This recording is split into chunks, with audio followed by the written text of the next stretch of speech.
નમસ્કાર મિત્રો, વિડીયોમાં તમારું સ્વાગત છે। જી હા મિત્રો, અત્યારે હાલ કાળજુ કંપાવી દે તેવો અકસ્માત સર્જાયો। જી હા મિત્રો, અત્યારે હાલ મોટા સમાચાર સામે આવી રહ્યા છે। પાટણના શંકેશ્વરના જહાજ મંદિર પાસે પૂર ઝડપે આવતી સ્કોર્પિયો કારે ઓવરસ્પીડ કરતા લોકોને હડબીડે લીધા હતા।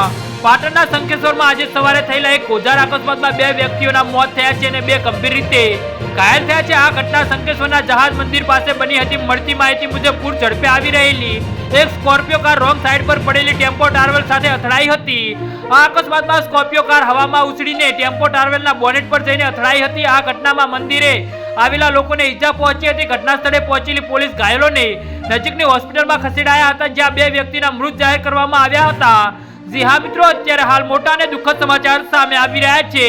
મૃતક અને ઘાયલો બધા જ શંકેશ્વરના રહેવાસી હોવાનું જાણવા મળ્યું છે। પોલીસે આ મામલે ગુનો નોંધીને તપાસ શરૂ કરી છે। શંકેશ્વર ખાતે બસ સ્ટેન્ડની સામે સોમવારે મોડી રાત્રે એક સ્કોર્પિયો કાર ઓવરસ્પીડમાં ઝડપથી જઈ રહી હતી। તે દરમિયાન અચાનક સ્ટીયરિંગ પરનો કાબુ ગુમાવતા કાર રોડની સાઈડમાં પલટી ખાઈને રોડની સાઈડમાં ટાર્વેલ સાથે અથડાતા ગમખ્વાર અકસ્માત સર્જાયો હતો। જી હા મિત્રો, અત્યારે હાલ દુઃખદ સમાચાર સામે આવી રહ્યા છે। તો મિત્રો, આના વિશે તમારું શું કહેવું છે તો નીચે અમારી કમેન્ટ બોક્સમાં જરૂરથી જણાવજો અને અમારી YouTube ચેનલને સબસ્ક્રાઇબ કરવાની ભૂલતા નહીં। વિડીયો પૂરો જોવા બદલ તમારો ખૂબ ખૂબ આભાર।